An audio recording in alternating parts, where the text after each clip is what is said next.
All right. Thank you again. Good day. Thank you, Father. And good day again to all those viewers. I'll be downloading this video in the YouTube. I'm just using this Facebook as a medium. Then it will be downloaded to YouTube. Please check on that. And you can see it in Vangelo de Cristo. Vangelo de Cristo YouTube. But the topic that I'm going to discuss right now, which is very important also, especially for the Filipino nation, because I was once also a Catholic, and after I read the Bible many times already, like 7 times from Genesis to the Revelations, and I started religiously studying the Bible since 2006 until now, so we are already 2022, so there are many years already. So 2006 plus so 10 years to 16 plus another so 16 plus again almost over 15 years already. So the Bible is a very small book. So this is just a small book. See, you can see that one, this one, and this book is very important. This is used by God. I would like to be specific. The gospel is used by God to tell us all the truth, especially the righteousness, brothers and sisters. Part of the righteousness, these are true because it cannot be right if it is not true. Just like 1 plus 1 equals 2, that is right. It is not wrong because it is true. So the truth and righteousness, the truth and righteousness are the same, because exactly in the Bible, we are talking about truth, of what is really right, and the truth of what is really wrong. So it is not more on the scientific truth, it's not more on the social truth, the legal truth, but it's more on the righteousness of our spirit beings in the spiritual reality, what is right, the truth that is right to be believed and practiced. Again, we are speaking about truth that is to be believed and truth about righteousness, because many other people are teaching about righteousness, but it is not based on truth. So again, we are studying the truth that is about righteousness, about morality for our spiritual beings. We are not studying more on the scientific and the social and the political affairs of the government, not, but on the spiritual. That will extend also political, how we will live politically, how we also will live religiously, socially. So it's more on the spirit beings. So we will not pattern our belief of what is really existing socially, legally, and politically, that is against the gospel. Because we are spirit beings, and we cannot allow ourselves to go out against our own Creator, no other than Jesus Christ, the Son of God. What was already expressed in John 1, verse 10.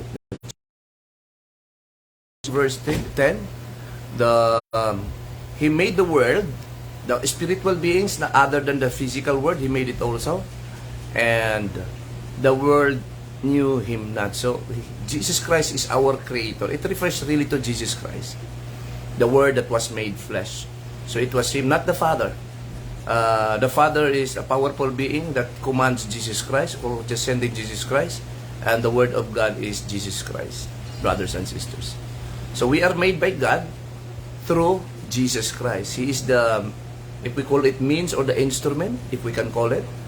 Is the messenger of God that created us all, spirits and physical beings, and even the physical universe, by the power of His Word. Now, brothers and sisters, speaking of the church, we know that the church was established by Jesus Christ. In Matthew, we can read that in Matthew 16:18. Let's read. Really here, okay? So let's start with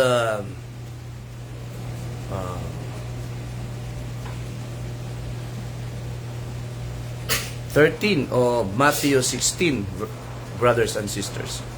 Let us check if this church really refers to the Roman Catholic Church. Okay?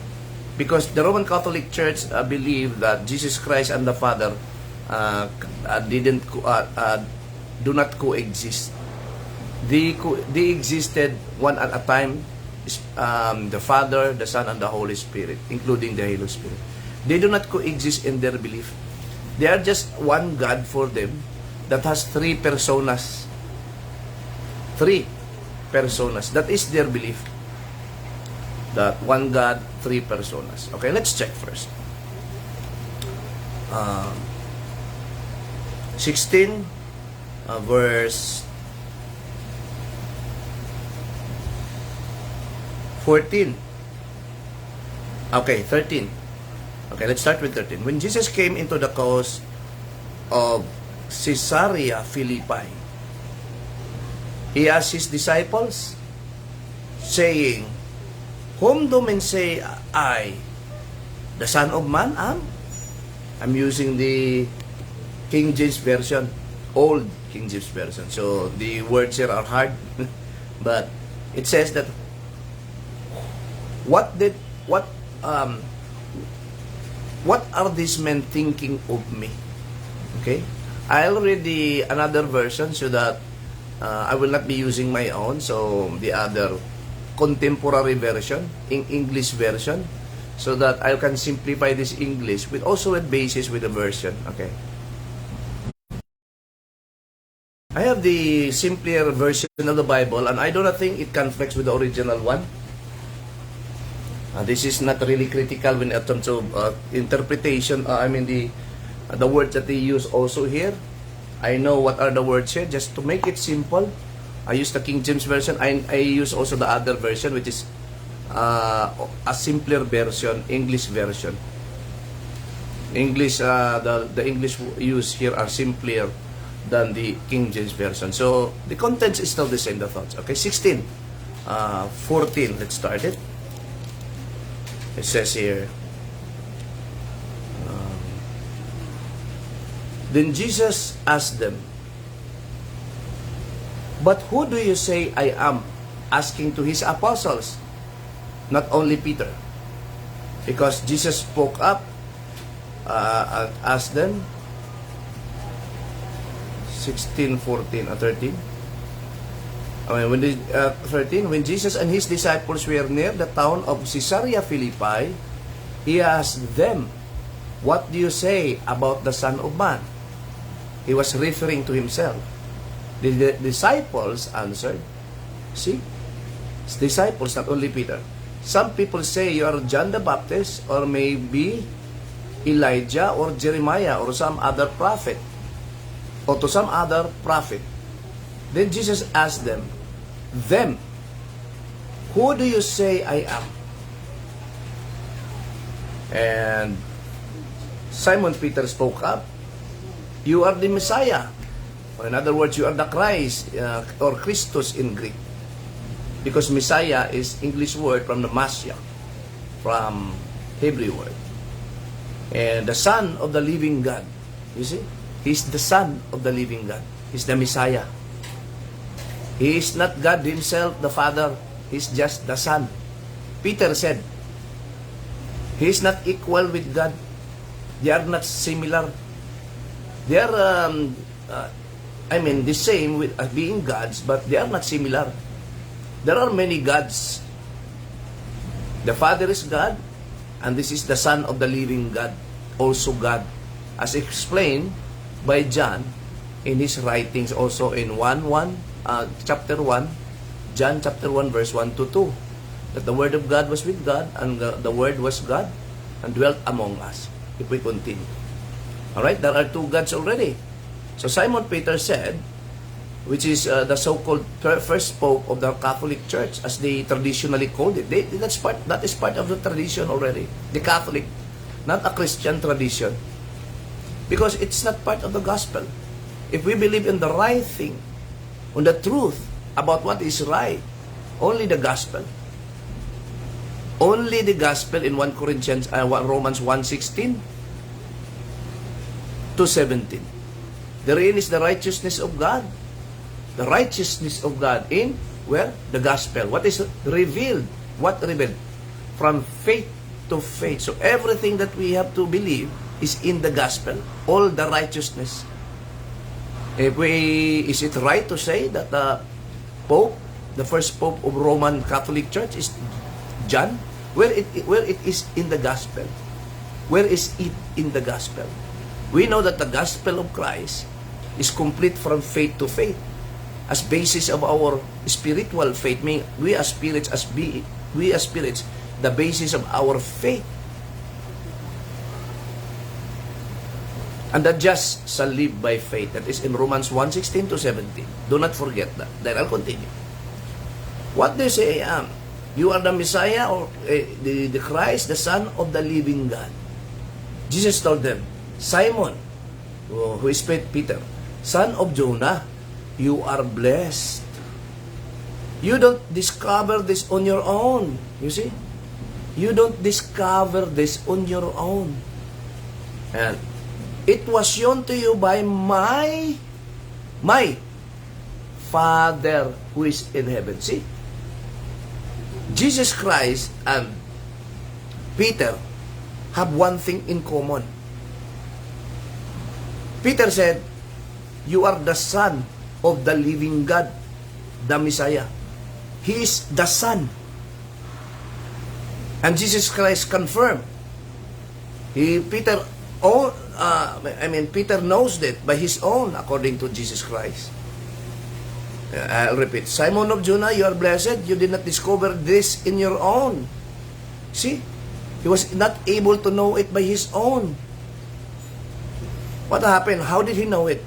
It was shown to you by my Father in heaven.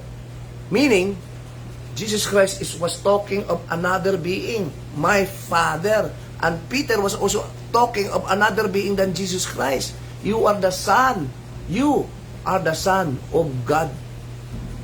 You see? You are the Father God. You are God himself, the Father, but you are the Son of the living God. You see? He's the Son of the living God. And there is really the Father, and Jesus Christ confirmed. And Jesus is not the one making this known to Peter, Apostle Peter, who became an apostle. Peter. It was, who told it? So I will call you Peter. It was shown to you by my Father in heaven. See? This truth, what is right is to believe Jesus Christ as the Son of the living God. So in this instance, they coexist. While Jesus was asking Peter, the Father in heaven also was teaching the Apostle Peter that Jesus Christ is really the Son of the living God. And Jesus Christ also confirmed, my Father. You see? Let's check again here. But shown to you by my Father, where? Here. No, but my Father in heaven. And where are they? Are they in heaven? No. They are in Israel. Is Israel a heaven? And they are in Caesarea.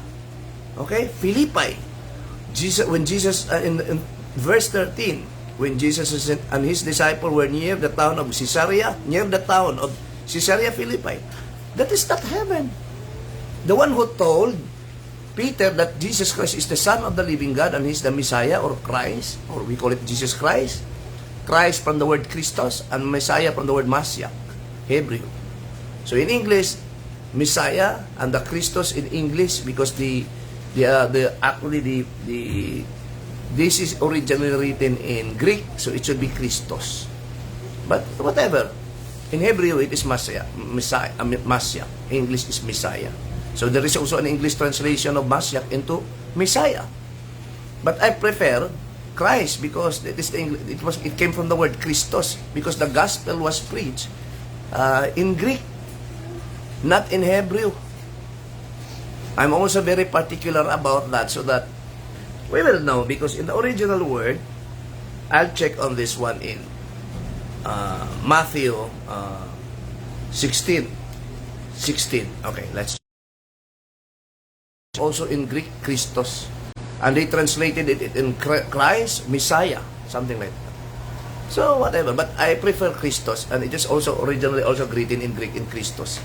to prove my point that the gospel was really preached in Greek language. And it's better to use the word Christos, because that is the original language of that is an English language taken from the original language of the gospel, which is Greek. Okay, so you are Christ. Okay, and Jonah, you blessed are you? Know that God is not really the Christ. He's not the anointed. Jesus Christ, the Son, is the anointed. He is the one who anoint. The word Christ alone is Christos, means the anointed. And the word, original word Messiah, Masyak, in English, Messiah. They are the same, Messiah, Christ, or Christos. So for uniformity, I will just use the word Christ. So, because it is originally in the Greek word Christos. Alright? So I do not say that Messiah is wrong, but I prefer. Okay? So for uniformity, you're son of Jonah, you didn't discover this in your own. It was shown to you by my Father in heaven. So I will call you Peter, which means a rock. You see? And this rock I will build my church. On this rock, above the rock, I will build my church. See? It's made simpler here. And it's also the same with it. Upon this rock, you are Peter. Upon or above this rock. Where is that rock? Somewhere near in Caesarea Philippi.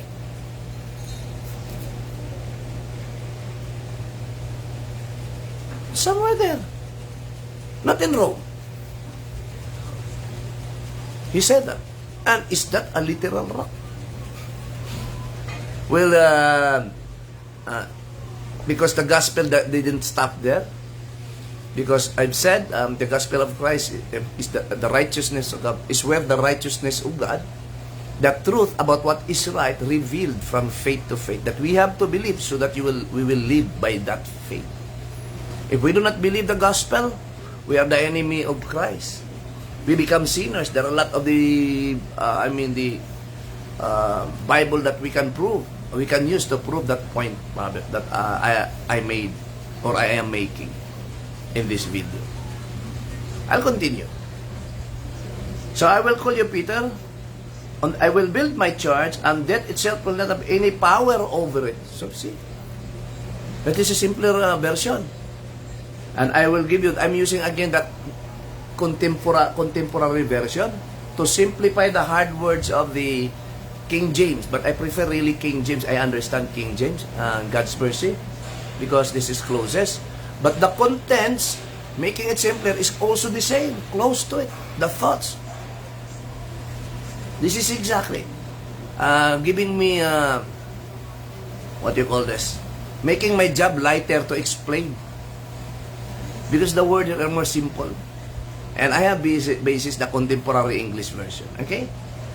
And it says, on this rock I will build my church, and death itself will not have any power over it. Remember, the one who translated it are English people, Americans. They understand English better than Romans.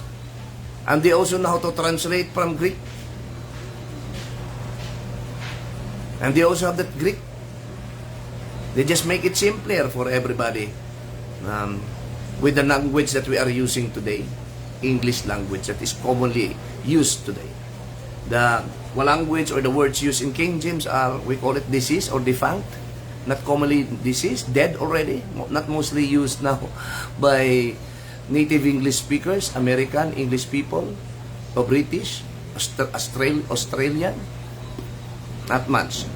But it's still good for teachings. That is still an authoritative book. One of the most best-selling books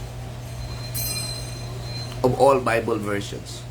Now today, you can download this also version in the application, Google app, Contemporary English Version, the CEV. Check.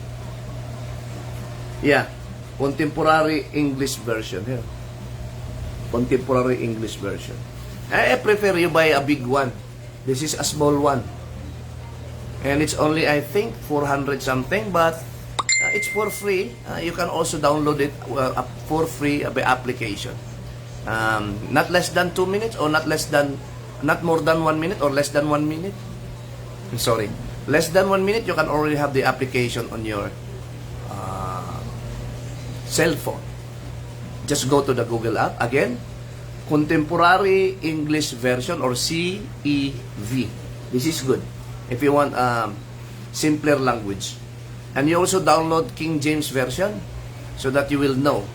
Also, in the app, same in Google app, you will also know what is the English version.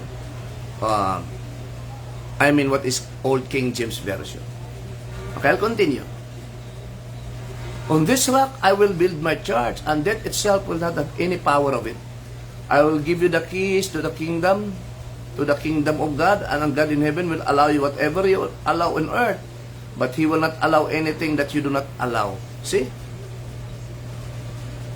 They are given the power to allow and disallow what to be done and what are to be done.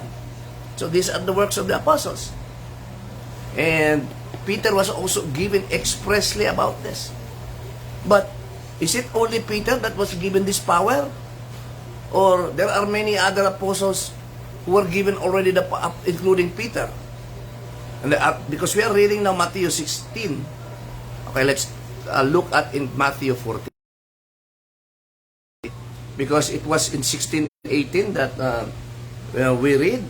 Again, Matthew 16:18, and we will proceed with 18:18. Very easy, because they are the same verse. So 18, it says, I will give you, on 18, it says, I will build myself, and 19, I will give you the keys of the kingdom of heaven and in heaven,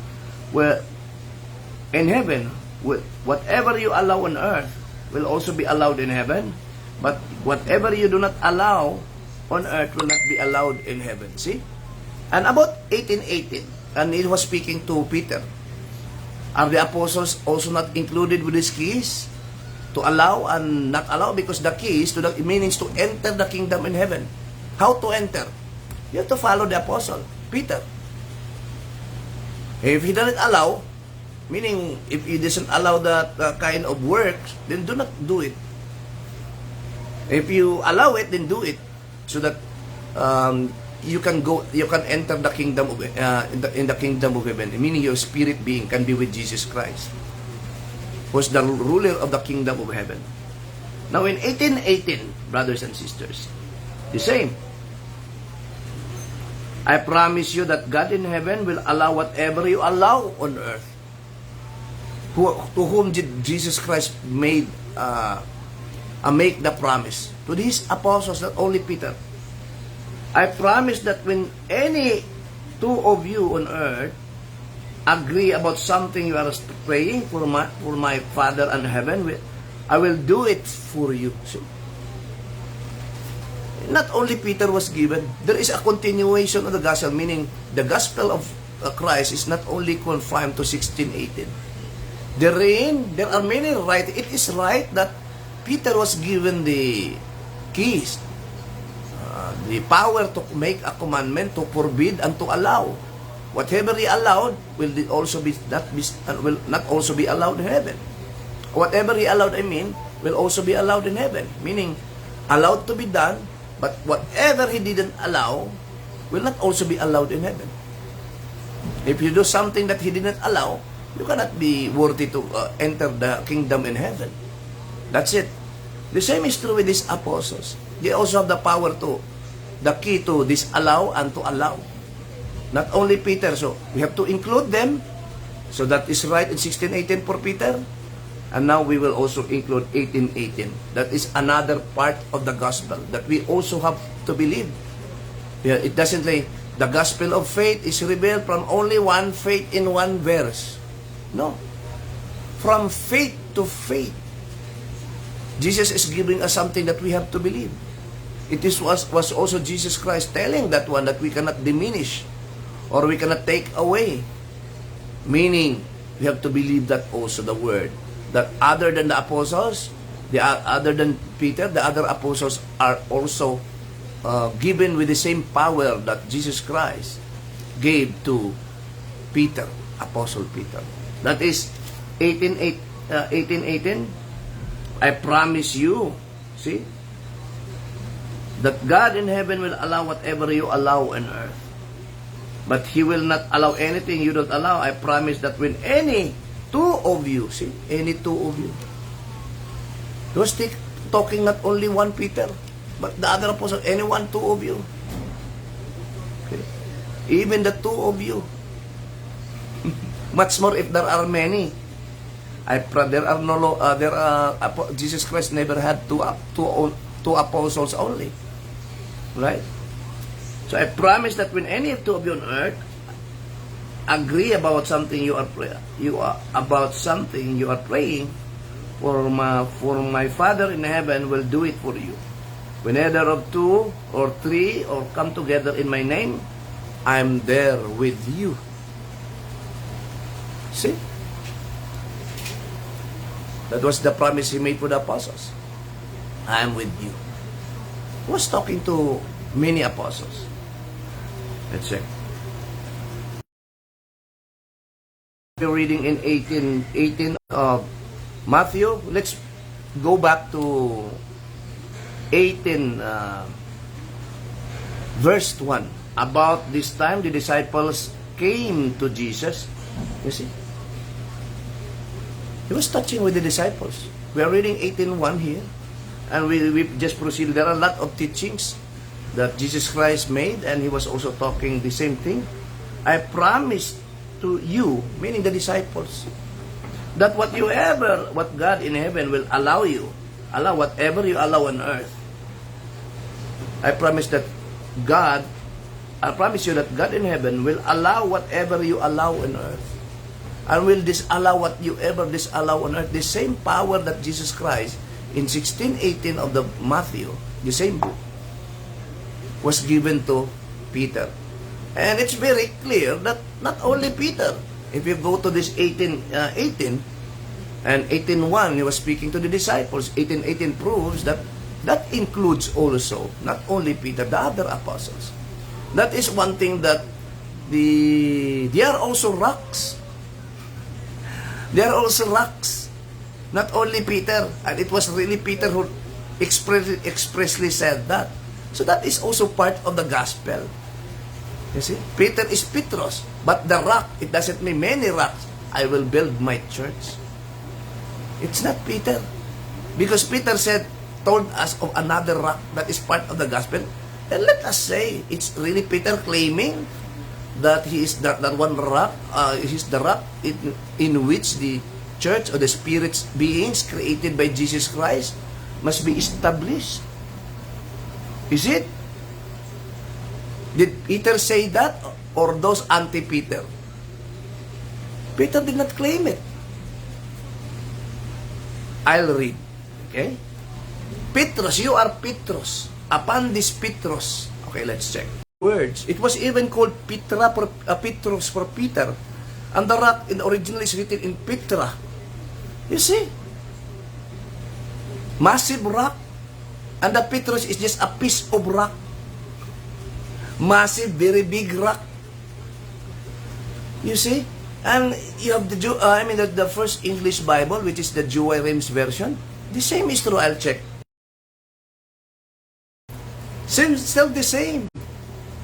Word for word in English and based on the same Greek.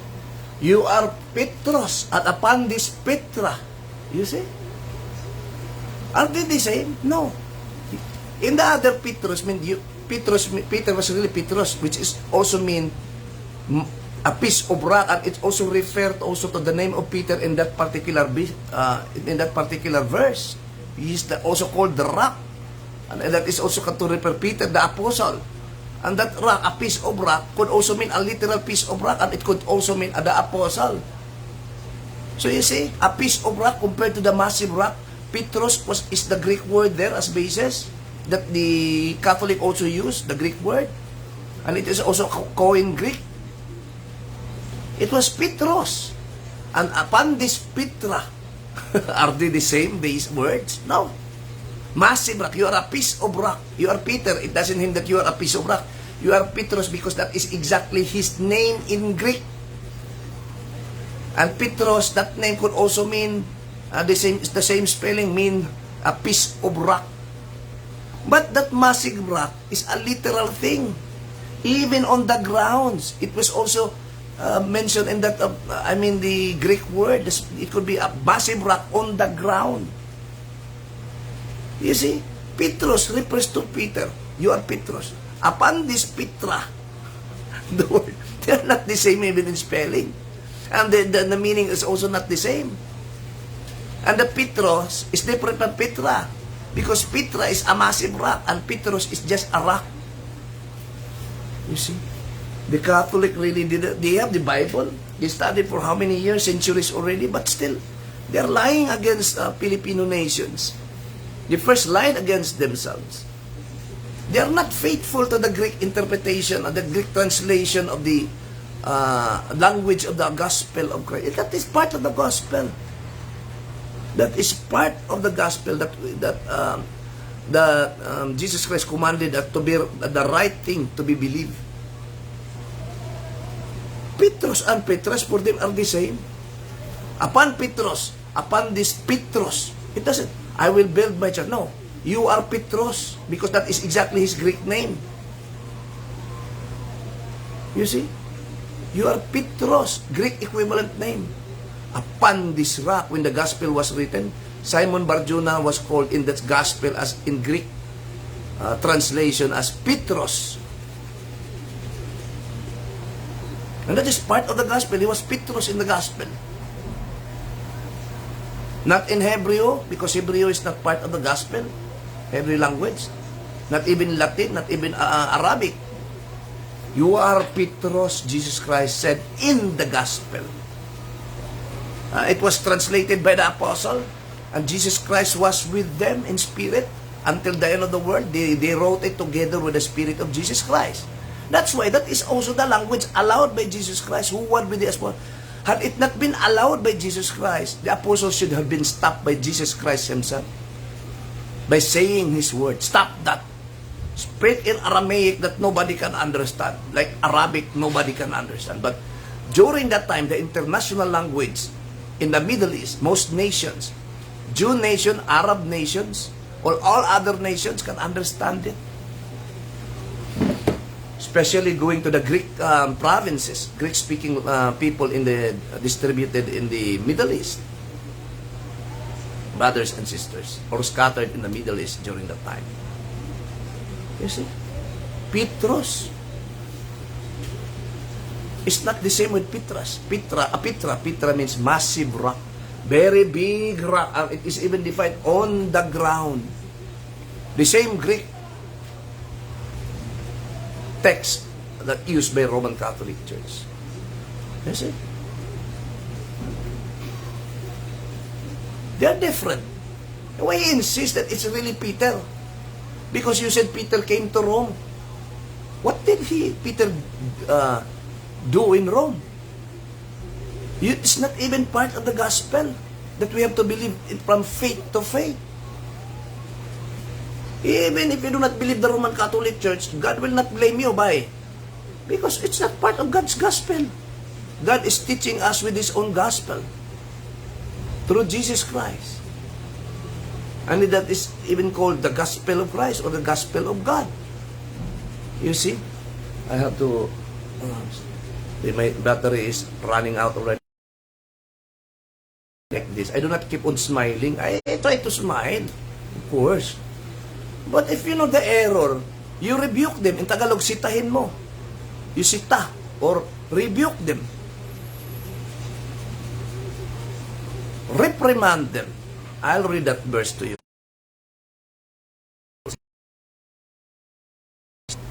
Even Jesus Christ, 17:18 of Matthew, even that, rebuke the devil. You see? The word rebuke. That is part. The devil has to be rebuked. Do you think Jesus Christ was smiling? No. He rebuked the devil. Sita in Tagalog. And how about for those apostles and those Christians who know the truth? Are they allowed? Are we allowed to rebuke? Okay, I'll read. sharply. Not only rebuke, but even sharply. In Tagalog, sitahin mo. Not only sitahin, but kailangan severely rebuke sharply. 1 Timothy, Titus 1:13, brothers and sisters. I'll read it also in a simple version, which is the contemporary. Because rebuke, it is a correct translation from Greek, and sharply is severely. Not only sita, but severely. Sitahin mo talaga. Kung kailangan mo magalit, magalit ka. Because we are speaking about spiritual beings that are bound to be eternally damned. That's why God is really against people who are telling against the gospel. I already proved to you that part of the gospel, Peter in Greek word, is called in the gospel written in Greek, preached to us in Greek that we have to believe, is Petros. And upon this rock, that rock in Greek is Petra. The Petros could mean a literal rock, which is a piece of rock as defined in the gospel, in the Greek, into English. A piece of rock. But it also means they're one of the 12 apostles. So, he is just one of the 12 apostles. But, I would like to make a point. If literally speaking to Petrus, the meaning of it literally, if not applicable, not only applied to Peter, Peter because a man, the Petrus means a piece of rock. And the Petra used upon this rock is another rock, a massive rock, a very big rock, and it was even defined where it is located. In the same interpretation from Greek, in the ground, a massive rock on the ground, because that is the foundation of the church. But it is not a literal rock that Jesus Christ is trying to make a point to the apostle. It was explained by Peter himself when he received the Holy Spirit. Now, I will read it also in Titus. We have to reprimand that one, because that is part of the gospel that I believe. From faith to faith, the righteousness of God is revealed. We believe and we do it. We follow it, and the just shall live by faith. That is the promise. I have to do that also. I do not like Catholic priest during the Mass. Brothers and sisters, we pray. Hail Mary, full of grace. Then give a liturgy. Making proverbs, making many lessons. They're citing again how to believe in God. But their God that they believe is not a true God. One God with 3 personas. Fake God. How can God be happy with that? That is not the right thing in the gospel. Again, the gospel, the righteousness of God, the right thing to be believed, that is true. It's speaking of righteousness, not scientific morality for our spiritual being. Revealed by God in His gospel. How do we call it? Gospel. From faith to faith. Anything you have to believe, so that your spirit will be made just in order to live with God in spirit, are only in the gospel, not even in the Bible. The Bible is only many books, but in the Bible is the gospel. The Bible cannot save us. It's not a basis of our faith, but the gospel of Christ in the Bible, because it is written by the apostles written by the apostles who preach the gospel, now recorded in the Bible. You see? No other reference. Any faith that we can make our spirit just revealed from faith to faith. Nothing lacking. And who made that possible? The Word of God, the gospel of God itself. Is there anybody's spirit powerful than the gospel of God? Let us check. Is there any spirit powerful than the gospel? Is there any spirit powerful than the gospel of God? Let's read in Romans 1:16. Okay? I'll check. Is there any powerful scholar or theologian, and even Satan or angels can refute that the gospel of God is incomplete and cannot save us?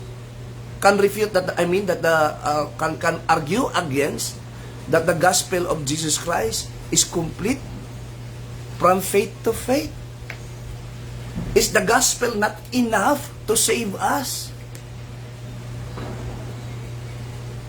Is the gospel not enough to make our spirit beings holy or righteous or just? Is it not enough? Who are the powerful creations of God can resist? What power can resist against the gospel? I'll read. For I am not ashamed of the gospel of Christ. And first, in 1:1 of same book, Romans, a servant of Paul, Jesus Christ, called to be apostle, separated unto the gospel of God. You see? Correct English translation from Greek. And I am not, gospel of God. Who is the owner of the gospel? God. That's why Jesus, it is also called the gospel of Christ. Therefore, Jesus Christ is really another God other than the Father. Two gods. Creator.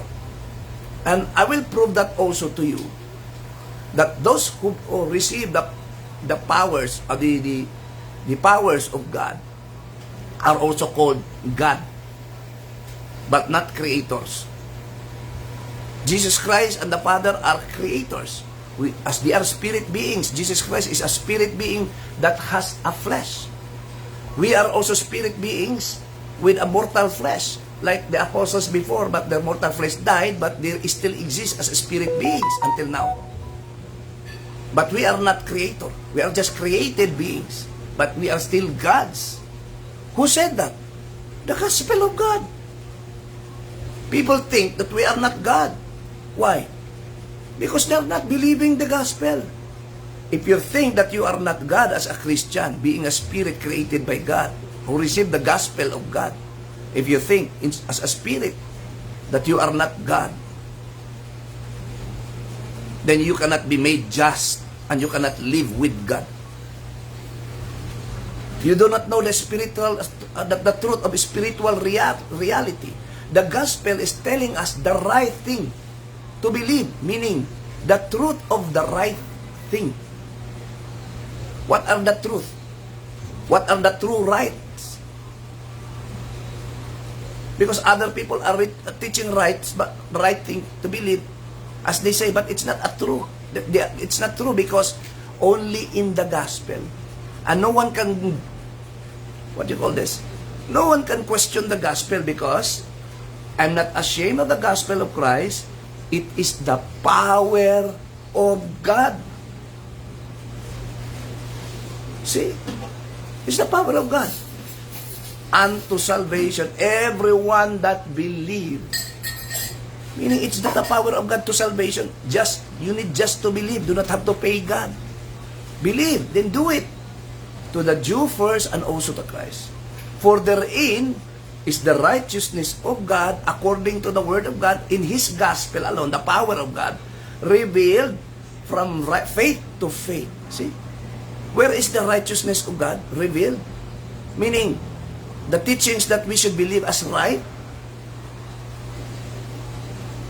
and tell us also what is wrong. It is in the gospel. And if you know this, believe it, the just, you are made just. And it says there, the just shall live by faith in what? The gospel of God, the power of God. So it cannot be questioned. Not even by president, not even by Catholic popes. They're using the Bible just to deceive us. You see? Hold on. Catholic, do not expose this. Because they are not gospel of Christ. And yet they claim, I will prove to you why they are not gospel of Christ. Although they are reading the Bible. They are not gospel of Christ. They even believe that the gospel of Christ are the four gospels like Matthew, Luke, Mark, and John. But it's for them four gospel.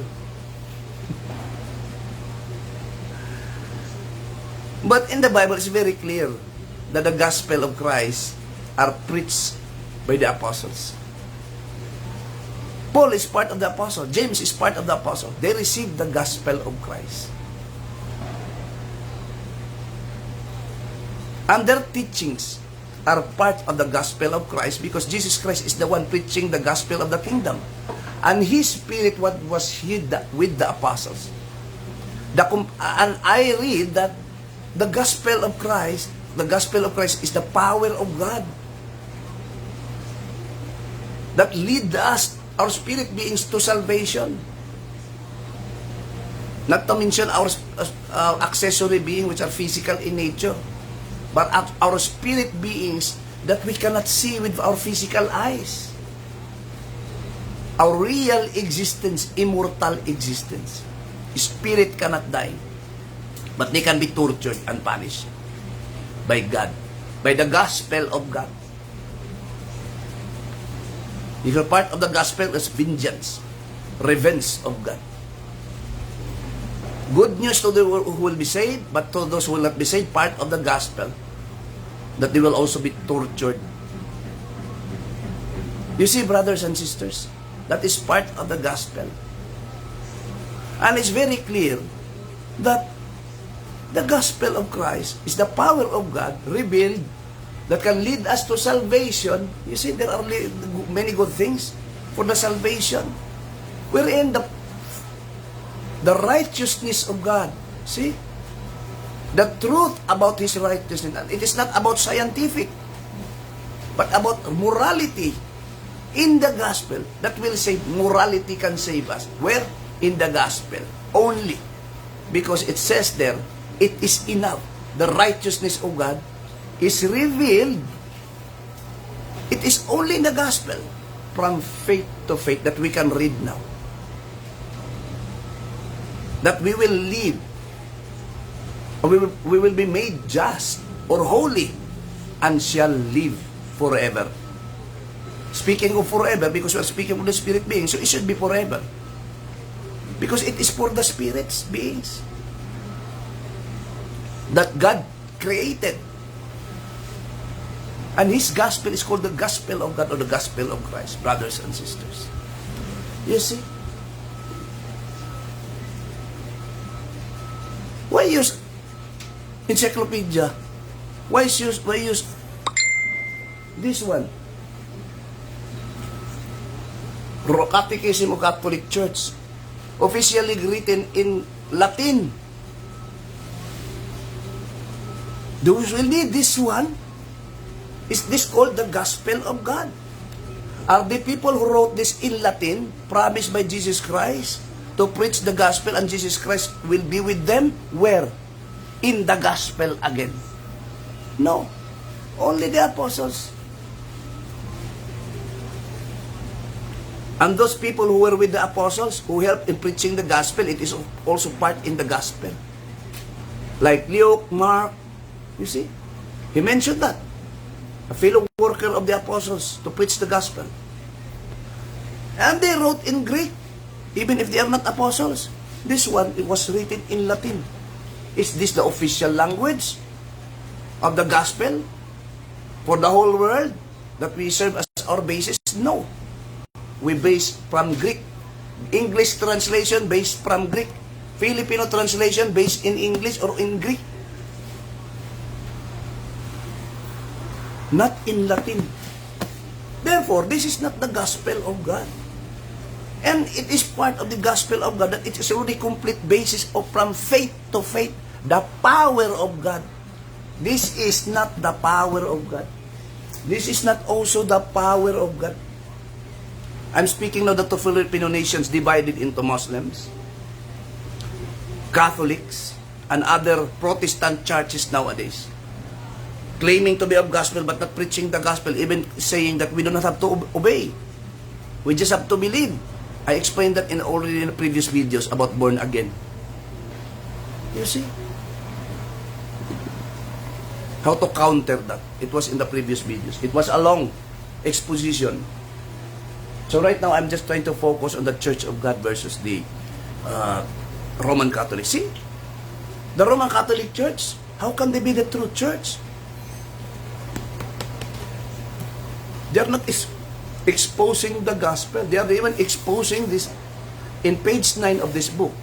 The Catechism of the Catholic Church, 2nd edition, revised in accordance with the official Latin text. See, Latin. Now, it is now in English. Promulgated by Pope John Paul II. Is he an apostle? Was he the one also promised by the gospel as part of the complete faith? to be our teacher? Or only the apostles? Only the apostles. Luke and Mark wrote not to teach, but just to record everything that they have investigated from the apostles. They do not teach anything. They are just writing. They know they are not an apostles. You see? And they are Christians. And the Catholic are using the work of Mark and Luke also, who are not apostles. What did these people do? Did they teach? No. They are just recording everything that the apostle taught them. Although they did not encounter Jesus personally.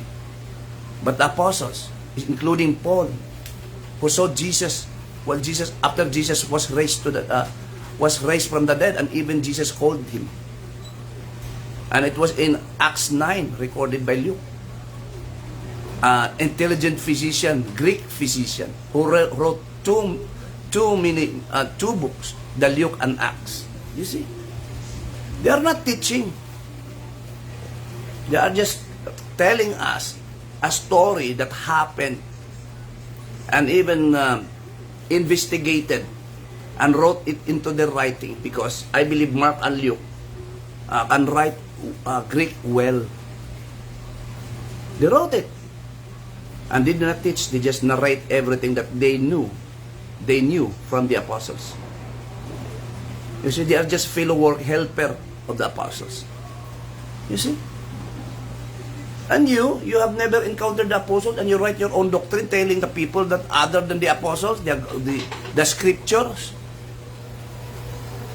meaning the gospel of Christ, is part of the scripture, that even not even the whole scripture in the Bible is not the basis of our faith that can save us. It will even confuse which one has to be obeyed. But it was expressed in the gospel itself of God for all the created beings, or the beings that He created. He used His own gospel to make us just. And it is the power of God. No theologians can question it. That can save us. And therein, the righteousness of God, the teaching that can make us, our spirits holy, are revealed as basis of our faith, from faith to faith. Where we have to base so that we will not be misguided? Only in the gospel, not the whole of the Bible. Because not all in the Bible are the gospel of Jesus Christ. Luke 16:16. The law and the prophets are until John. Since then, the gospel of the kingdom was preached. See? When was the gospel preached? During the time of Jesus Christ. And together with His apostle. Because Jesus Christ, I will be with you until the end. After He was resurrected from the dead. Command them everything that I commanded you to do. And part of the gospel are the commandments of the apostles. You see? And the gospel must have to be obeyed. And there are a lot of things, the principles in the gospel, what are to be believed and what are to be obeyed. We have to believe that there are two powerful gods, the creator of all gods. We are also called in the gospel as gods if we are Christians. Who said that? The power of God Himself. He is powerful. It is His power. He uses gospel as the power to enlighten us the right things to be believed, for us to be made also righteous or just or holy, to be saved. I'll read again. We are also gods. Who made us gods? Who made us gods?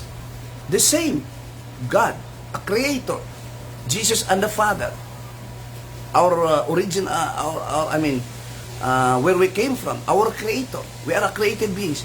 They are the ones who made us gods. Because we are called also the brothers of Jesus Christ in spirits. And because there is no sister in spirit, because only the physical body is male or female. Are male and female. The spirits doesn't have that one. Do not have that one. We are our spirits, they're called the sons of God. So, who made us gods? But we are gods, a created beings. We are not the creator. Okay, I'll read it to you in John 10:34, part of the gospel that we also have to believe. 10:30. It's hard to believe, yes. Because physically, in this physical world, we are not taught that we are spirit beings. All the Christians are gods also. Gods. Even if we don't have power like angels, but we have the wisdom more than angels, because it is the mystery of the gospel was revealed unto us, not taught by men, that make us Christians different from other religious affiliations or group established by Satan. And even Satan do not understand what we believe until now that he already heard it. And even Satan was teaching that there is one God and three personas. It is a lie, and we know that the father of lie is Satan. The Catholic cannot deny it, logically speaking. Where did it come from if not from the gospel? From them, you lied. And who is the father of liars? According to the gospel, Satan. And whose power can refute that? Lawyers, president, angels, scientists? No. They are just created beings. And the one who said that is God himself. It is the power of God speaking to the apostles themselves through the Holy Spirit. Paul said, the Holy Spirit is with me. God is my witness. His Holy Spirit is my witness. There are a lot of basis that even Rome, I'll read that also, that even Paul said that God is his witness. And it is part of the gospel that we have to believe. It is the power of it, as a right thing to believe. If you want to be made, if you do not believe it, you will not be made holy. You are still a sinner. Why? You are not believing in a right thing, the power of God. Brothers and sisters, you see, the righteousness of God is revealed from faith to faith. I'll read now John. I almost forget the verse that I'm going to read. It's John 10:24. I know the verse, but I almost forgot to put that to include that also in my videos. 10:34. Okay, I'll check. I'll read. The part of the gospel, Jesus Christ is speaking. He started the gospel since after John the Baptist. Now, this is the continuation, John 34. Part of the gospel that we have to faith, believe also, as a spirit beings. Okay? 10:34.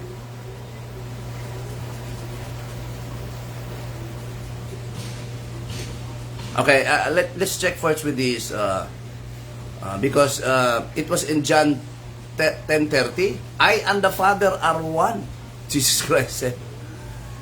And my Father which gave them to me, the apostles, is greater than all. See? He's greater than all gods. The Catholic God is called three gods. One God with three personas. And the Father, Son, and the Father, Jesus Christ, in His gospel, the gospel of God, He is greater than all. He's greater than all. And Jesus Christ was with the Father. No one can come to exist had it not been made by Jesus Christ. So Jesus Christ is the Creator. And He is from God, who is with God the Father. And the Father is greater than all, according to the Word of God, that Jesus Christ, that was made flesh. You see? And you're making another God. One God. With Jesus and the Father as our only personas of this God. Who created this God? Not Jesus Christ. It was created by Satan, the enemy. I cannot pinpoint of enemy because Satan is the father of lies. Who invented it? He's an intelligent one who can deceive nation. He won't even deceive Adam and Eve. Even deceives Solomon. You see? Solomon worshipped religious images of his wives, pagan wives. There are thousands of gods. Many gods. You see? I'm not sure if it's thousands of gods. It was never many gods, according to this. But we are not going back to Solomon. Let's go back to the gospel, because Solomon is not the teacher of the gospel. It's God. Okay, I'll read it to you.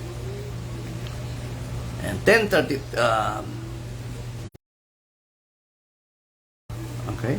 I and the Father are one. And I read 29. My Father is greater than all. See? We are one, but the Father is greater than all, greater than Jesus Christ. So they are not really the same. And your doctrine is Trinitarian.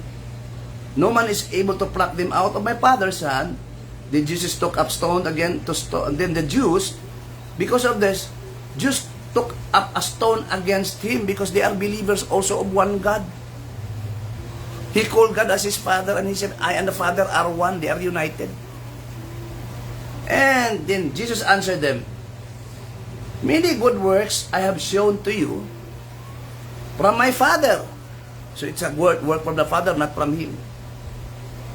For which of those works do ye stone me? Which of those works do ye stone me? And the Jews answered, saying, for a good work we stone thee not. We do not stone you because of the work, but for blasphemy. For them it is a blasphemy. Because that thou, being a man, he was really a man, he told I am also a man. But it doesn't mean that he is no longer the Word of God. Because part of the gospel, he is the Word of God, he was with God. And he was made flesh, made human. So that is also part of it. They do not contradict each other. So Jesus, the Word of God, is a spirit with a flesh. Jesus was with the flesh.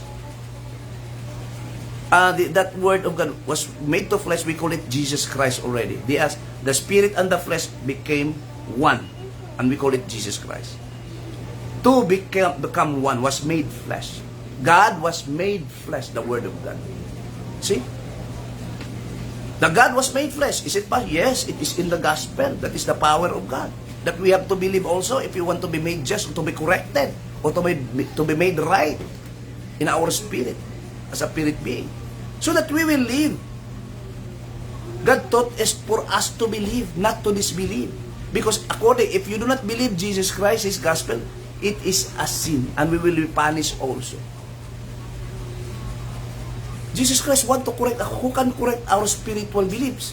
Only our Creator, using His own gospel. Jesus Christ is also a Creator who teaches us in the name of God. Now, let's check. The Jews answered him, for a good work we stone thee not, but for a blasphemy, because that thou, being a man, makest thyself God. You are making yourself God. Okay, what is the answer of Jesus Christ? Is He alone? Jesus answered, no, I am not God. No, He didn't answer that way. He said, Jesus answered, is it not written in your law? I said, you are gods. You are gods. And who is this gods? Jesus explained. You see? It's not written in your law that you are gods. It is really part of the law. In the prophets before that you are gods. It's written by David. You are gods. Then Jesus explained in His own gospel the power of God. If He called them gods, in that verse, if unto whom the word of God came, unto the gospel of God came. See? Who are gods? To whom the gospel of God came, or the words of God came, which are the gospel. And the scripture is fulfilled. Fulfilled, meaning it was realized during the time that He is also God, much more for those who receive the gospel. They also become gods. Using the old scripture and now part of the gospel already. So part of the gospel that we have to believe, those who receive the gospel also become gods. Who said that? Not your mother, not the Pope, not the angel. The Word of God, the most powerful being who was with God, who created all things, just to make them as gods. But we are gods. He's the one telling it. It is the power of God. Whose power can contradict that gospel? It is the power of God. Can anyone refute that with his might and intelligence? No, they are nothing. If you contradict that, you will become foolish. The wisdom of this world is foolishness with God. For God, as to be wise, we have to believe only in the gospel, and that is part of the gospel. Again, there are two gods, the Son, the Father, the Son, the Creator of our spirit beings. They are also spirit beings. Jesus Christ, spirit being also, a Creator, a God, with a flesh, human flesh already, teaching spirits like us and the apostles, who also have human flesh. And their flesh, the apostles of flesh, had long died and was not resurrected. Only that flesh of Jesus Christ was resurrected. As we are still bound, our physical body are still bound to die. You see? Is it hard to believe? No. It is the power of God that teach us to believe in right, and not only that, all righteousness of God that we have to believe from faith to faith is in the gospel, and we will be made holy, and the holy people will live with God. So that is the requirements. Only have to believe. I believe I'm also a God. You may laugh, but you cannot laugh against God. It is God's real, the power of God telling that, and you are just a created beings. Why don't you believe your Creator speaking that they are of God's? Those who believe in the gospel, who receive the gospel are God's. It's what is easier, for our spirits to exist or for us to be called gods? We are God, the kind of gods that is not, who belong to a created beings, made by God by the power of God's gospel. His words made us gods. No one make us gods. So who's the power not to make us gods? If it is really the word of God. You see? Because we know something that even the atheists do not know, our spirit beings. Even the angels did not know. Even the angels of God. Because the gospel of God, the Spirit of God is with Christians like me, like the apostles. And that is part of the true church, the church of God. You see? How can the Catholic Church be a true church? That's why I use this Church of God verses, because in the Bible, 1 Timothy 3 verse 15, the church is the pillar and the ground of truth used by the Catholic Church to refer to themselves. No. Jesus Christ must be within that.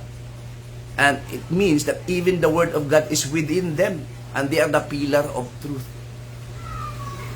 Founded on the rock, who is Jesus, the cornerstone, as explained by Peter, brothers. I'll read it to you. You see? You see, there is only one God. Even Christians are gods. One God who sent Jesus Christ, His Father, another God, Jesus Christ who was with the Father, and the Christians are also gods. You Catholics are not gods. But according to God, by the power of God that leads us to salvation, we have to believe the gospel that our spirit beings, although created beings, is gods also, are gods also. If you do not believe, then ask the gospel. If you can ask God. Your God will not answer because your God is a fake God. You are reversing the gospel. You see? The true church and the preachers are the pillar and the ground of truth. And what is this truth? The gospel of truth. It is also in the Bible that can save us. If you do not believe the Bible, you commit sin. If you do not believe the gospel, you commit sin. To those who do not believe in the gospel, do not obey. How can you obey if you do not believe? 2 Thessalonians 1:8, Jesus Christ will be coming with His angels, of course, in flaming fire, making vengeance against those who do not obey the gospel. If you obey the gospel, you have to make people believe that there are two gods, because that is part of the faith in the entirety of the gospel, from faith to faith, that can make us just and be saved and live with God. That is part. That's why it's very important that only the gospel. I do not see any preachers nowadays telling the ones who introduce the church, but not really purely gospel. By my discipline, as disciplined by the gospel, I understood the meaning of Romans 1:16, 17. Before, I did not understand that. When I come to a realization, what is really meant by from faith to faith? And I realized people are not not united using the same Bible. Because they think that it is the basis of faith. No. It is not part of the Bible. Okay? There's no such thing in the gospel that the Bible is the basis of our faith. No. What we can read in the Bible is the basis of faith, is the gospel of Christ. Only one. And this is composed of the writings of the apostles. But it is even said, only gospel of Christ. So we have to use the gospel of Christ. What is your basis of faith? What is your religion? My religion is based on the gospel of Christ, not in Quran, not in the book of Moses and other prophets, but in the gospel of Christ. Is it enough? Yes. It is a complete basis from faith to save us. You see? It doesn't say Bible, but gospel. And where is this gospel? Just happen to be inside the Bible that we have right now.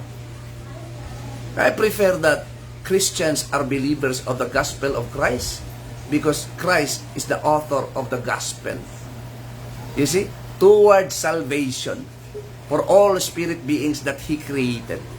Because in the gospel, it was also revealed by God that we have to believe from faith to faith. One of the belief in from faith to faith, from the beginning to end, from first to the last, that Jesus Christ, the Son of God, the Word of God, who was with God, and nothing come existent, physical or non-physical, or spiritual, physical or spiritual, without Jesus Christ. So He is the Creator.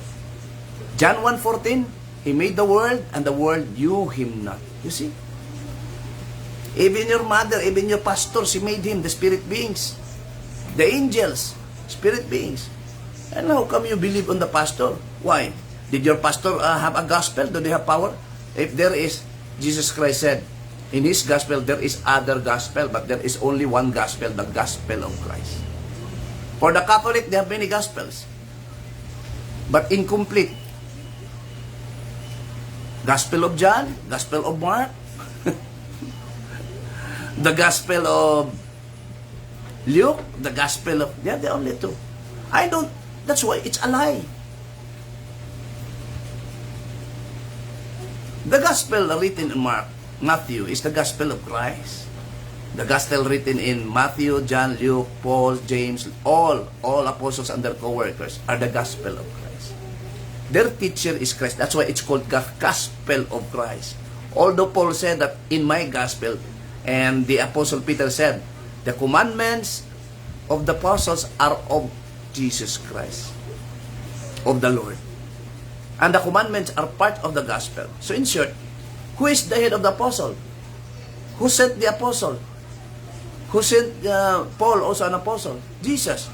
So, who was with the apostle Paul? Jesus Christ also.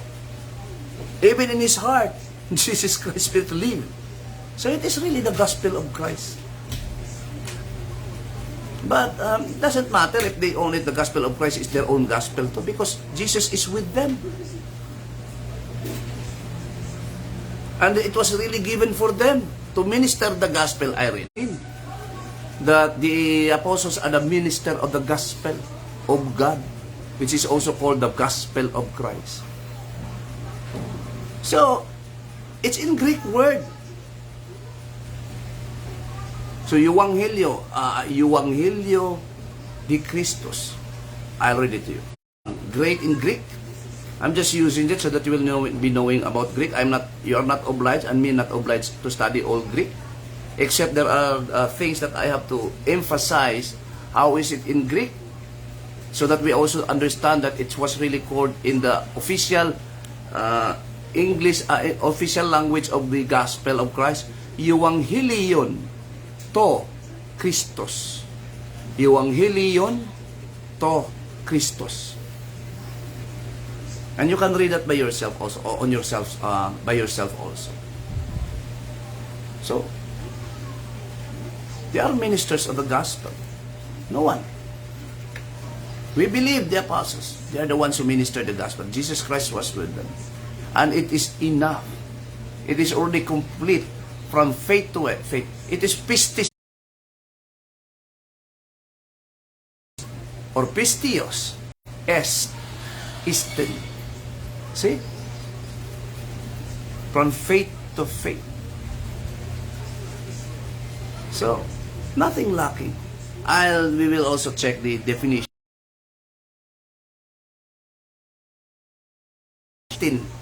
Pistis. From faith to faith. Nothing lacking, brothers and sisters. And it's the power of God. Nobody can refute it or can go against it. Not even your priests, nor bishops, because they are not God. They are not the author of the gospel. And Jesus Christ said, in His own gospel, that we have to believe part of that faith to faith. He is the author of salvation. Who can save us? Jesus Christ. By Himself? Yes. How? Through belief in His own gospel. Who used the gospel? Jesus Christ.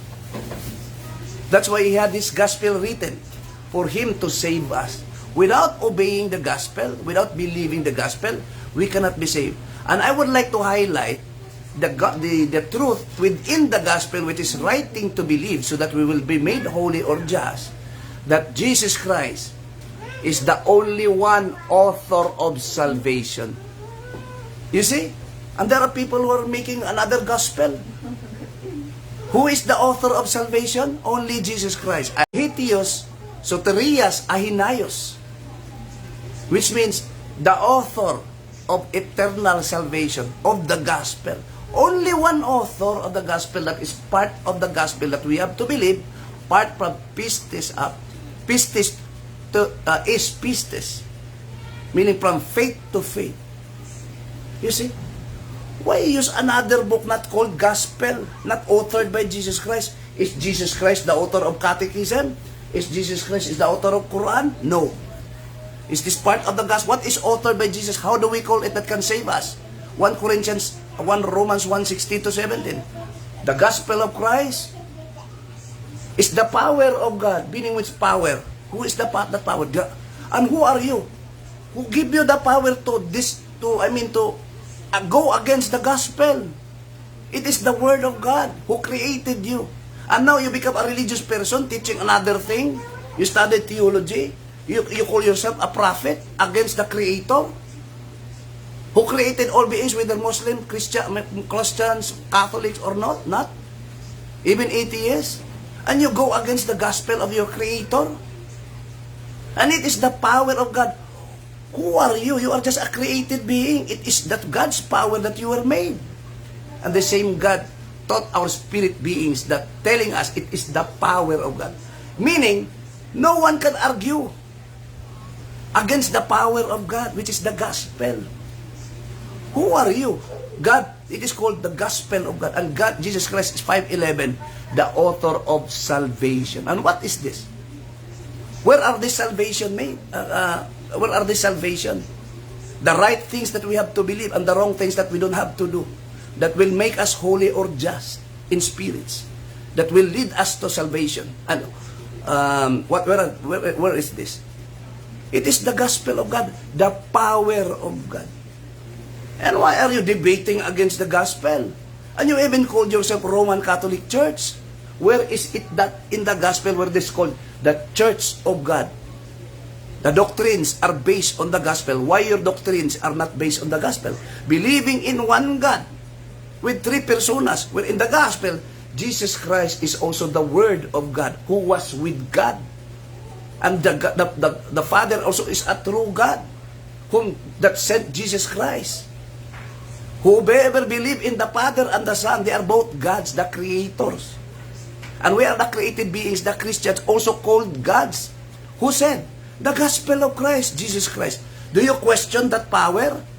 You question because people question because of the Catholic saying that there's only one God. And I read that in John 10 that you are also gods if you believe in the words of God. That is the power of God. Who will argue? Who are the Catholic folks who argue? Who are the Catholic saints who will argue with the gospel? Do they author the gospel? No.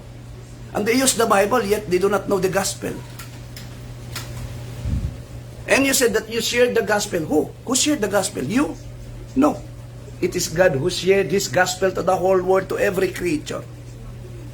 And He used the International Bible Society to preach it in different languages. That's why we have a Philippine Bible Church, not the Catholic Church. They also have their own Bible now because they sell it, but not because they want to teach the gospel. And according to 2 Corinthians 4, verse 1 to 10, onwards, to 6, the gospel, which teaches the right thing to be believed so that we may be just and holy, it is the work of Satan to blind the people to believe the gospel, and that is exactly what they are doing. Making people believe in a fake God, and that is from Satan, because even if they say, who, if not from the gospel, where is the three gods, two gods with three personas? And they go back to the other, like Genesis, something like that. What happened? Is that part of the gospel? Where the righteousness of God, the right thing to be believed, to make us just, is revealed? No. I have already explained that the gospel of just started during the time of Jesus Christ. Luke 16:16. All the law and the prophets from Moses up to John the Baptist were until John the Baptist, not John the Apostle, but John the Baptist. And since then, the beginning of the gospel of the kingdom was preached by Jesus Christ, wherein the righteousness, all the right things that we have to believe and the wrong things that we don't have to believe are revealed by God. The power of God who revealed it from faith to faith. Who shared it to all? The power of God, not the power of Rome. And they're claiming it is against the gospel. Still crediting again. We shared the Bible. Where is the Bible you shared? You killed your own member, making the translation into English. Your own father, your ordained father, William Tyndale. And you even tried to kill the German priest, the German monk, Martin Luther. He is well loved by German people, but he is evil to Romans. Who do you believe? People hate Hitler, but how about Martin Luther? Who is Martin Luther for the German people? Was he hated? No. He was loved by people, especially the poor. Catholic, he is evil. They are liars. Making the Catholic people believe that Martin Luther is evil, but Martin Luther translated also from Greek to German language, a Bible. And William Tyndale also translated the Greek Bible into, not from Latin, into English Bible. That's why he was the one who successfully published the whole book of the New Testament, the Gospel, in English. And he is not dull. He is a British, he is also a scholar. He knows how to translate Greek into, is he dull to English? He is an English person. Is he dull? No. He was made even priest. They burned them alive. Now, because the separation of the state and the church, because of this church referring to the Catholic Church, a killer church, a murderous church, even was cited in history. This is exactly the church also happened in the Philippines. Separation of the state of the church because they are evil church. That's why the political thinkers in Europe, headed by John Joachim Rousseau, I don't know how to pronounce it in what do you call this? In French, John Joachim Rousseau, Machiavellian, something like that. They are the political thinkers. That's why I can still recall when I studied in the high school. We are people not bound by chain. We are people with a civil liberty. Why? They impose their rights. They are being killed in Europe, burning even an English priest who just shared the Bible to be known into their own language. Is it not allowed? God wanted it to be known. Even God commanded that if you speak in a language that understood, better for you to translate it. If you do not translate, nobody can understand. God can understand. You are only speaking to God according to Paul. You are just a person speaking to the wind in 1 Corinthians 14. You see, that is part of the gospel. And God said, it is the power of God to everyone that believe. To share it also to everyone. Whose power shared it? God. Not angels, not humans. How God it made possible? He also used human, the International Bible Society. Thank you. That's why Even the Catholic, I have the Bible. The Catholic, the Magandang Balita, with a cross sign there, as I've already showed you already. It is the Catholic already affixed their signature as with the imprimatur, a nihil obstat. They are not the one who made it, and they made their own Bible and they sell it. Because that is one of the best-selling books. Why make another books if you can make Bible what is most selling book? And they make, when you go to the bookstore, there is label Catholic. Many Catholic members patronize their own books. They sell it instead of giving it for free. You see, the gospel is shared by God for free. And you are rich already. The apostles were not rich, but they do not sell it. They were given, that is part of the grace that is given by God, the grace of truth. The apostle did not study theology. It was just the God, Jesus Christ, even forgive their sin with His own bodies. He died for them and even gave them the gospel for free. Do you have any record that's part of the gospel? Jesus Christ sell the gospel? No. What I can see in the record is that you have to give money for the preacher to eat and dress to put on. That is the only, and to help also the poor, and in propagation also of the teachings. But for your priest to have large church, physical church, no, there's no. They have to do it. That's why German people, Martin Luther was angry with the Catholic Pope before. Why ask money from these poor people, German farmer, and threaten them that you will not be saved? Burning their own hands, giving example, this will happen to you if you don't give money. And Martin Luther is not ignorant. He was a doctor of theology. He doesn't want his people to be deceived by these greedy bishops, lovers of money. You see, brothers, this is a Catholic church. Where in the gospel of Christ that the church was called by any of the apostles Roman Catholic Church? And you use 931 that this is universal. Was it referring to Romans or to the Jews? And after that, they were already universal. In chapter 10, the first Roman registered in the gospel. You see, it was named in 1025, Cornelius, the centurion.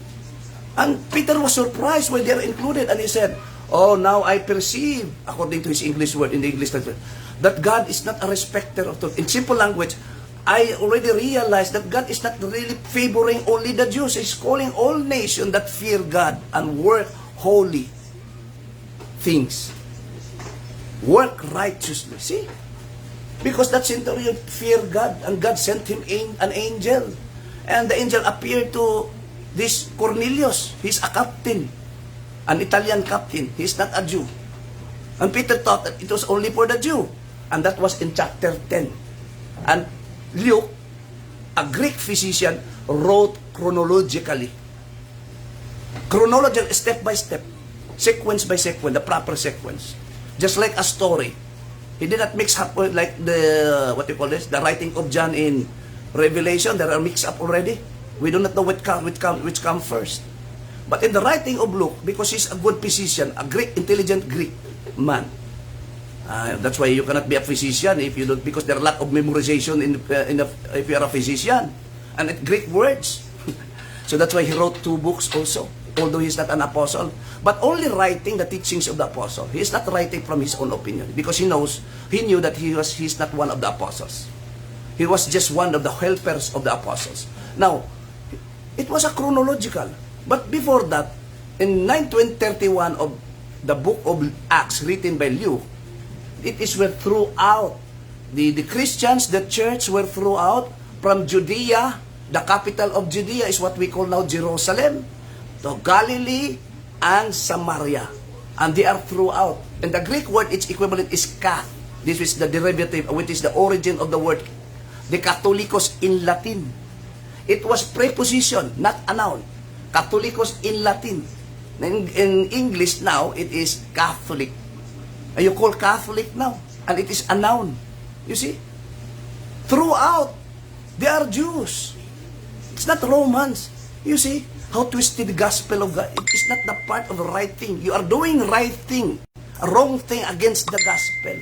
You are teaching Filipinos and all nations, the spirit beings, a lie against the gospel, and it is reflected in the gospel. If you disobey the gospel, if you do not tell the truth from the gospel, you will also be judged by the gospel. And if you will be judged, you can escape from death with your mortal body, but your spirit remain. That spirit will go to the lake of fire. The vengeance against any disobedience against the gospel, if you do not, you are commanded to teach truthfully, and you do not teach truthfully, you disobey the gospel.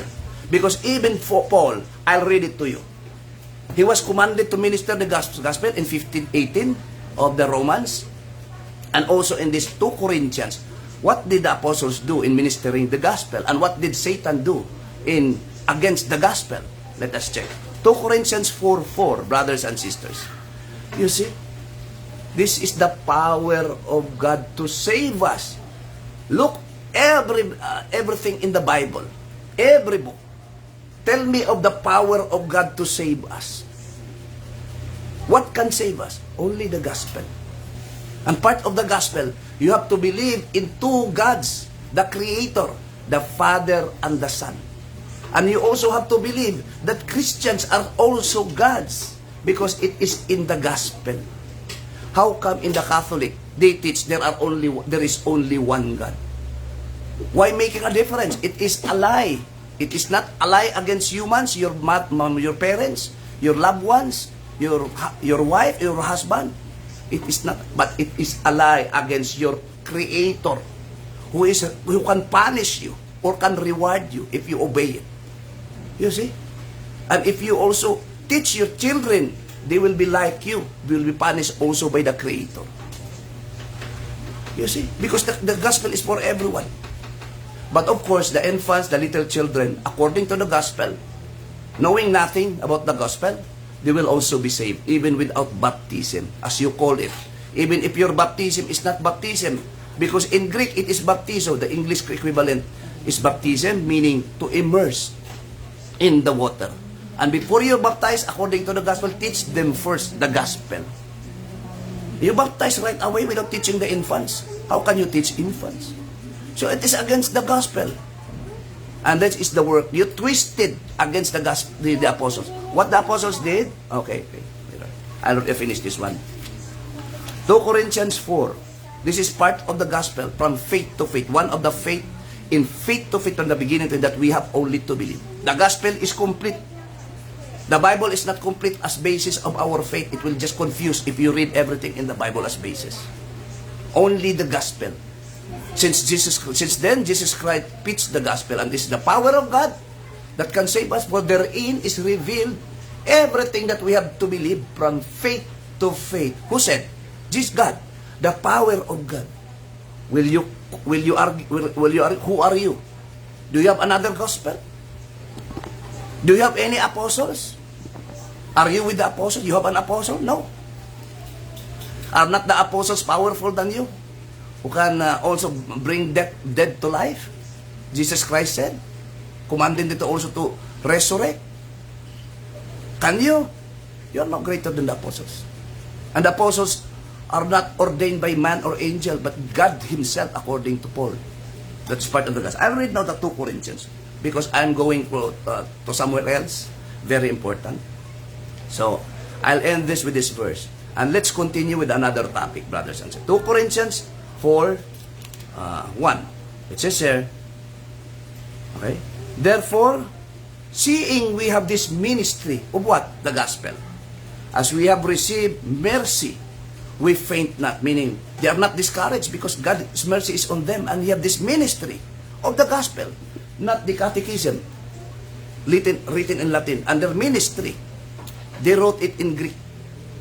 But we have not renounced the hidden things of dishonesty. So they were bad before, dishonest before, about teachings, but not walking in craftiness, nor handling the word of God in deceitfully. So they are not deceitful. They are not handling the gospel deceitfully, but faithfully. And you Catholics are not faithful to it. You are deceiving the nations. Why? You are not telling the truth within the gospel.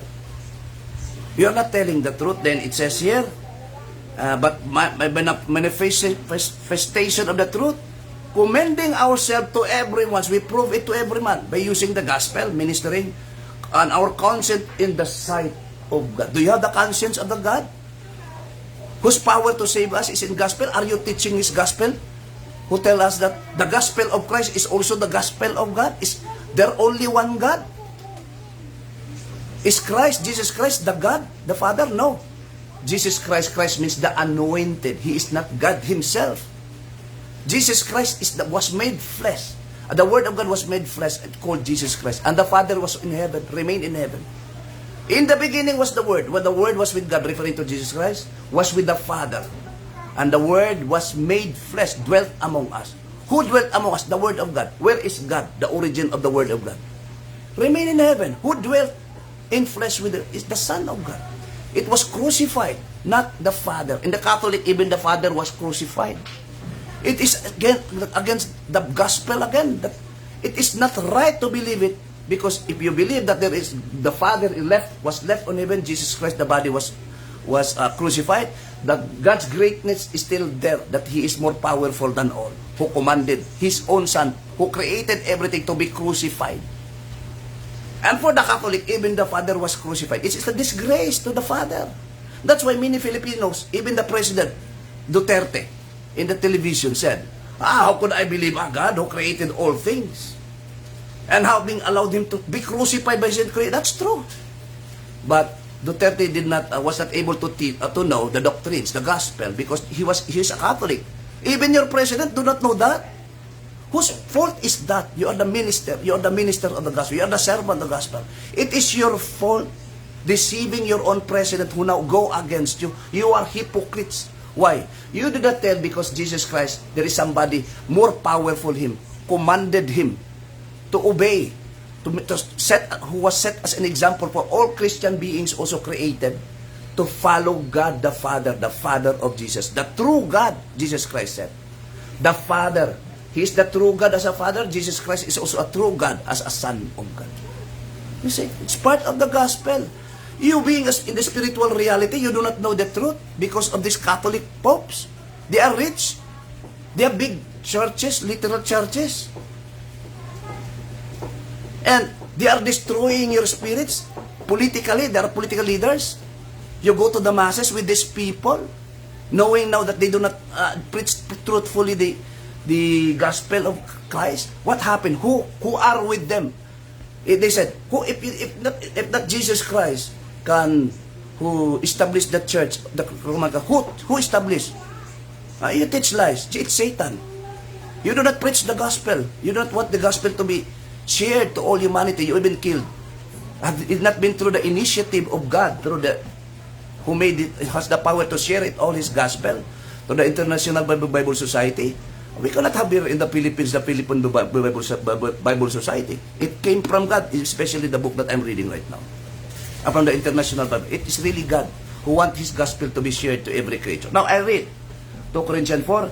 But if our gospel, see, it's really the gospel of Christ, be hid, but it is not hid to them that, it is hid to them that are lost already.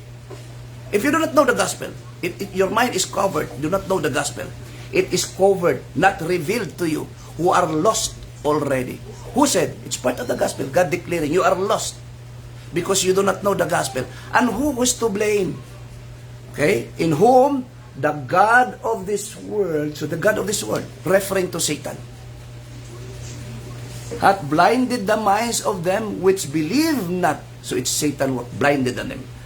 Lest the light of the glorious gospel of Christ should shine unto them. So it should shine unto our spirit. God wants it to shine to our spirit, but the Catholic do not want. They will burn those people who read the Bible, who translate the Bible, the gospel, into a different language. They just want to keep a Bible for themselves. And God wants it to shine to every spirit being. That is His will. And if somebody will hide it or cover it or do anything to stop the spreading of the gospel, it is the work of Satan. Why? It is the power of God telling us the right thing to believe. It is the power of Satan. Will you agree? Will you not? Will you disagree? You Catholics, popes, against the gospel that you also have in your Bible? Will you disagree? How are you compared to the gospel, the power of God? You combine all, even angels. How can you compare all your powers, the created beings, against the Creator who has the power in saving us through the gospel? What is the gospel? It teaches us who to believe, who to follow. That's why Jesus Christ is. Who is God? How many gods? Christians are gods, but a created being, not a creator. The Father and the Son are creator.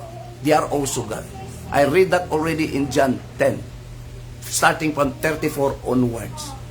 You see? That makes the... And then you're claiming to be the true church. Church means the spirit beings of Romans. Church of Romans. Are we owned by Romans? They are also created beings. We are even called the temple of God, the church or the house of God. Are Romans able, spirit beings can live on? No. It is a temple made by the Holy, through His Holy Spirit can live. He has a spirit because He is a creator who created, and He can send His spirit to be with us. We are a created beings. We cannot send our spirit even to our wife, to our children. No. We are only united in one body. The two flesh will become one flesh. But who is joined to the Lord is joined in spirit according to the gospel. You see? Romans, I will tell you, this is an official writing in the gospel. How the church are introduced. Hold on, baby. Hold on. Okay. Last. Because I'm now claiming. What church I'm standing in right now? What church? The church that I'm standing... Wait first, please. The church that I'm standing in right now, because they are making me in a hurry now. And it's something very important. The church that I'm standing in right now is not the richest churches in this world. The church that is preached by the apostle is not registered. And the evidence of this existence of this church, the gospel itself will prove what is the true church, what is not registered. I'll use also the gospel, the power of God, wherein the righteous, the right things to believe are there from faith to faith. It's included of all those faith, from faith to faith. What is the true church? How was it called? According to Paul, in 1 Corinthians, part of the gospel, because he is the minister of the gospel of God, the power of God. 1 Corinthians 1, it says, Paul, see, writing officially to the Corinthians, called to be an apostle of Jesus Christ. See, he was called to be an apostle. Who called him? Jesus Christ and God Himself. Through the will of God. So it is really God calling him. And our brothers and sisters, and me, he officially introducing himself as an apostle called by God according to the will, and so Sosthenes his companion, and to the church of God officially addressing, where? To the Corinth, to them that are sanctified in Jesus as church of God. The spirits created by God who become Christians, followers of Christ. So they are of Christ, they are of God, because Christ is headed by God. In Thessalonians 1, 1 Thessalonians 1, and 1 Thessalonians 2, it even the church of God and Jesus Christ. So are they Romans? Is God Romans? Or Romans are just physical body with whose spirit beings are created by God? The church of God in Corinth, are they Romans? They are Corinthians people. And they are called Corinthians. And the Philippines, are we Romans? No. We are supposed to be called Church of God in the Philippines. That's why you are against the gospel. You are teaching the truth against the gospel, that the only power of God to save our spirit beings, therein, the completeness of everything that we can believe that can make us just or right or holy is in the gospel. Who made it possible? God Himself, the power of God. Not theologians, not angels. And who are angels? Who are the angels? Are there angels can contradict the power of God? No, they are also created beings. Also, they are also called gods. Like us, they are created beings. They are not creator too. They are just messenger of God, according to an angel who had spoken to John in his writings in Revelation. Brothers and sisters, that's it. If we are going to continue it, and we'll continue about the doctrine of the Catholic Church, you will know that it's not part of the gospel. The tradition that was taught to us, religious tradition, is not Muslim traditions. It's not even Catholic traditions. Not even Chinese tradition or Filipino tradition. But tradition in the gospel. We are called in 2 Thessalonians 14 to 15. You are taught according to the traditions in the gospel. You see, the basis of the tradition is the gospel, not the Roman Catholic Church here. And the gospel is written in Greek, and your tradition now is based on the Latin text. And the gospel is already complete from faith to faith, declared by the power of God.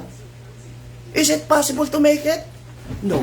Because He is God who created everything and make things possible. Even our spirit beings and our physical bodies, we can see now. And even the physical world exists by His power. And we are just a created being. We don't have to believe. We have to believe everything that is in conformity with, but against God. Everything that God tells us is true. Everything that go against God, against His gospel, let everything be a liar. Let all the universe, the creation of the universe, be a liar against a creator. If you want to be saved, the power of God is giving us the gospel as basis so that we will not be misled. That's why God in Philippians 1:27 said, let your spirits and mind be one or unity with the gospel, not even mentioning the Bible. Because the Bible contains only the gospel, but not all in the Bible is the gospel. Again, Luke 16:16, the law and the prophets are until John. Since then, the gospel of the kingdom was preached by Jesus and his apostles, together with his apostles. When he climbed back to heaven after his resurrection, and that is in Matthew 28, verse 19 to 20. Thank you, and I'll be sharing this in video in the YouTube already, and you can see this later, brothers and sisters. I have to go somewhere else, very important. Thank you, and next time, see you next time. Bye for now, and stay safe.